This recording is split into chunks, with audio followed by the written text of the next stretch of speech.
kulankan oo ay ka soo qayb galeen qaar ka mid ah labada gole ee dawladda Soomaaliya odayaasha dhaqanka iyo haweenka waxa baaq nabadeed loogu diray beelaha walaalaha ee ku dagaalamaya deegaanka ka tirsan gobolka Hiiraan.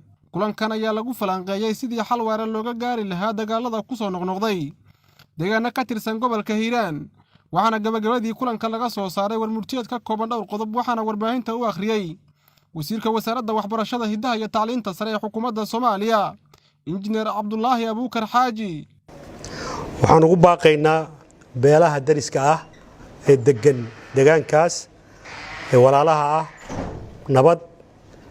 baaq nabadeed baan u diraynaa in la joojiyo colaadda halkaas ka soo cusboonaatay in lagu dhaqaaqo xabad joojin degdeg ah oo aan mar dambe aysan xabad ka dhicin. waxaan ugu baaqaynaa dawladda iyo hay'adaha qaabilsan amniga iyo dib u heshiisiinta inay ka howlgalaan aagaas oo ay ciidanka kala qaadaan oo ay dib u heshiisiin ku dhaqaaqaan si nabad waarta loogu dhalin lahaa deegaanada Deefow iyo Kabxanley.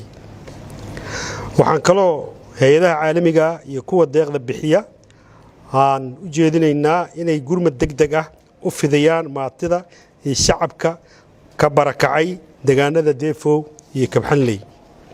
culamaa u diinka iyo bulshada rayidka ah ee gobolka Hiiraan ayagana waxaan ugu baaqaynaa inay arintaas ku baxaan oo dhex galaan oo dadka walaalaha ah ay kala dhex galaan meeshaasna ay ka dhaliyaan maslaxad iyo nabad.